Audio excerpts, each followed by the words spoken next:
నమస్తే, welcome to మెటాప్లస్. ముందుగా ఈ వీడియోని లైక్ చేయండి, షేర్ చేయండి. మరిన్ని ఇంట్రెస్టింగ్ సినిమా అప్డేట్స్ కోసం ప్లీజ్ సబ్స్క్రైబ్ టు మెటాప్లస్. ఇక ఈరోజు మనం డిస్కస్ చేయబోతున్న టాపిక్ వచ్చేసి మత్తు వదలరా 2. ఈ సినిమా ఈరోజు రిలీజ్ అయింది.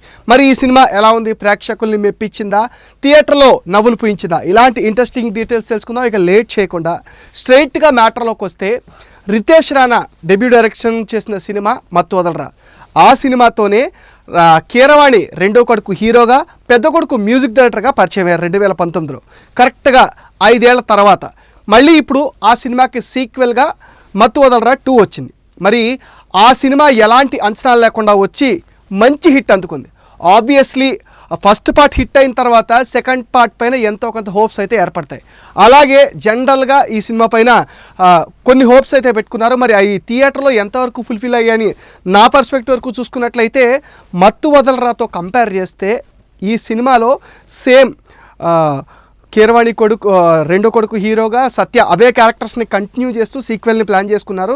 కథ మార్చకుండా అప్పుడు కూడా డ్రగ్స్ పైనే. కాకపోతే ఫస్ట్ పార్ట్ని చాలా టైట్ స్టోరీ టెల్లింగ్తో హిలేరియస్గా చెప్పిన రితేష్ రాణా మత్తు వదలరా 2 విషయానికి వచ్చేసరికి కొంచెం డౌన్ అయ్యాడని చెప్పాలి. ఎందుకంటే ఫస్ట్ పార్ట్ అంటే మత్తు వదలరా పార్ట్ 1 ఉన్నంత ఇంపాక్ట్ పార్ట్ 2లో లేదని నాకు అనిపించింది.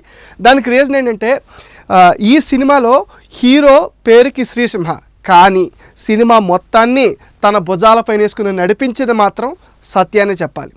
ఈ సినిమాలో స్పెషల్ అసెట్స్ ఏంటంటే, ఫరియా అబ్దుల్లా అండ్ సునీల్ వీళ్ళు యాడ్ అయ్యారు ఈ సినిమాలో.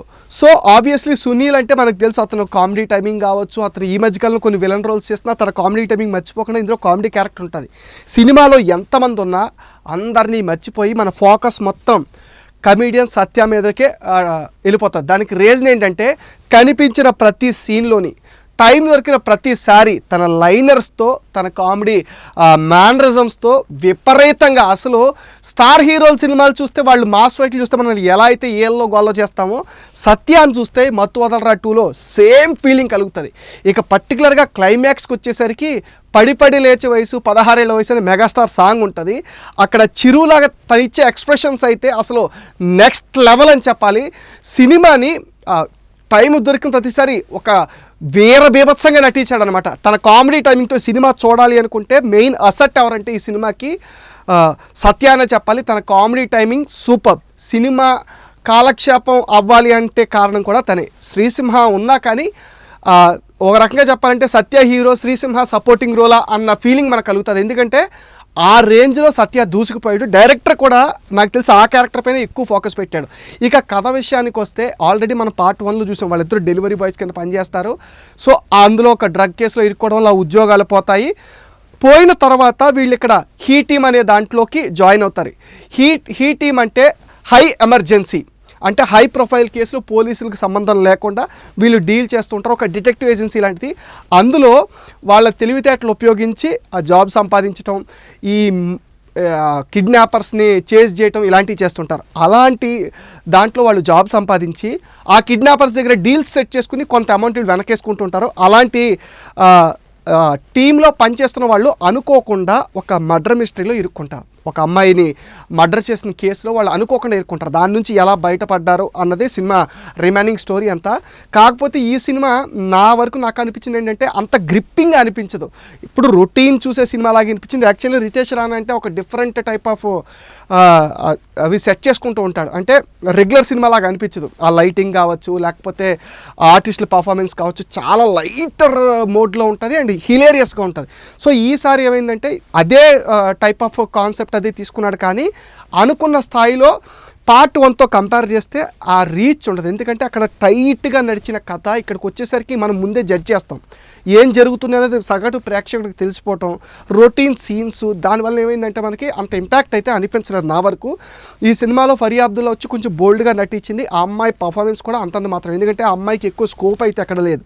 ఇక సునీల్ కావచ్చు, రోహిణి గారు, ఆమె చాలా సీనియర్ యాక్టర్స్, ఆమె ఎలాంటి పర్ఫార్మెన్స్ చేస్తా తెలుసు. ఆమె నాకు తెలిసి నేను చూసినంత వరకు ఈ మధ్యకాలంలో చాలా పెక్యులర్ రోల్ అయితే ఎంచుకుంది, ఒక ఆఫీసర్ రోలు. ఆ రోల్లో కూడా ఓకే బాగానే అనిపించింది, మరి నాట్ టూ బ్యాడ్. ఇక అజయ్ వచ్చేసి అజయ్ కూడా వన్ ఆఫ్ ద క్యారెక్టర్ చేశాడు. తను కూడా సెటిల్డ్గా, అంటే ఎవరి పాత్రలకు వాళ్ళు సెటిల్డ్గా పర్ఫామ్ చేస్తే మాత్రం వీళ్ళు అందరినీ డామినేట్ చేస్తూ చేసింది మాత్రం సత్య. 1కి 10 సార్లు సత్య గురించి చెప్తున్నానంటే మీరు అర్థం చేసుకోవచ్చు సత్య ఏ రేంజ్లో పర్ఫామ్ చేశాడో.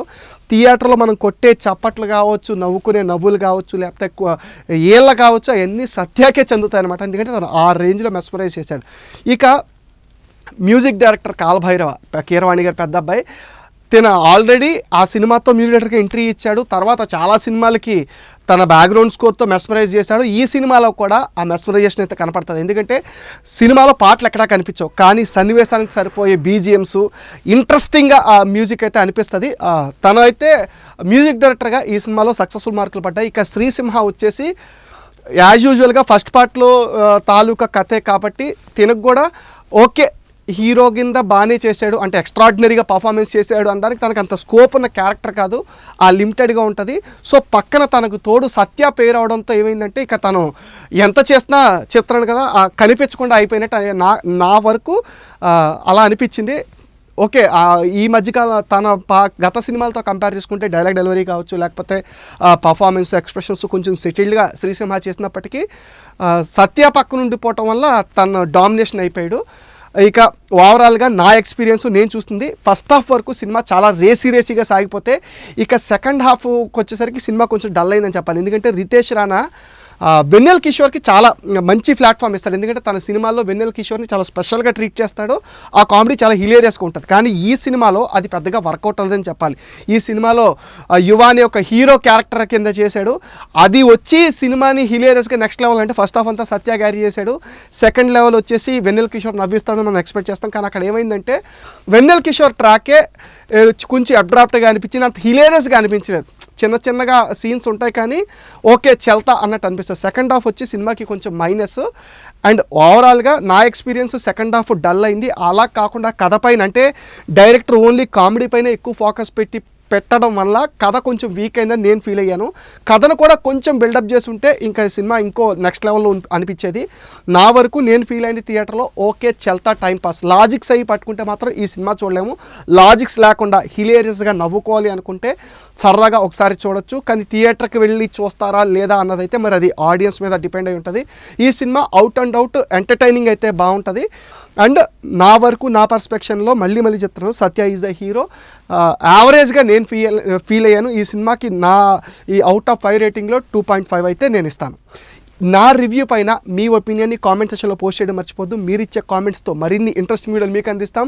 మీరు చేయాల్సిందల్లా ఈ వీడియోస్ని మీ ఫ్రెండ్స్ అండ్ ఫ్యామిలీకి షేర్ చేయండి. మరిన్ని ఇంట్రెస్టింగ్ సినిమా ఇన్సైడ్ స్టోరీస్ కోసం అండ్ రివ్యూస్ కోసం please subscribe to meta plus.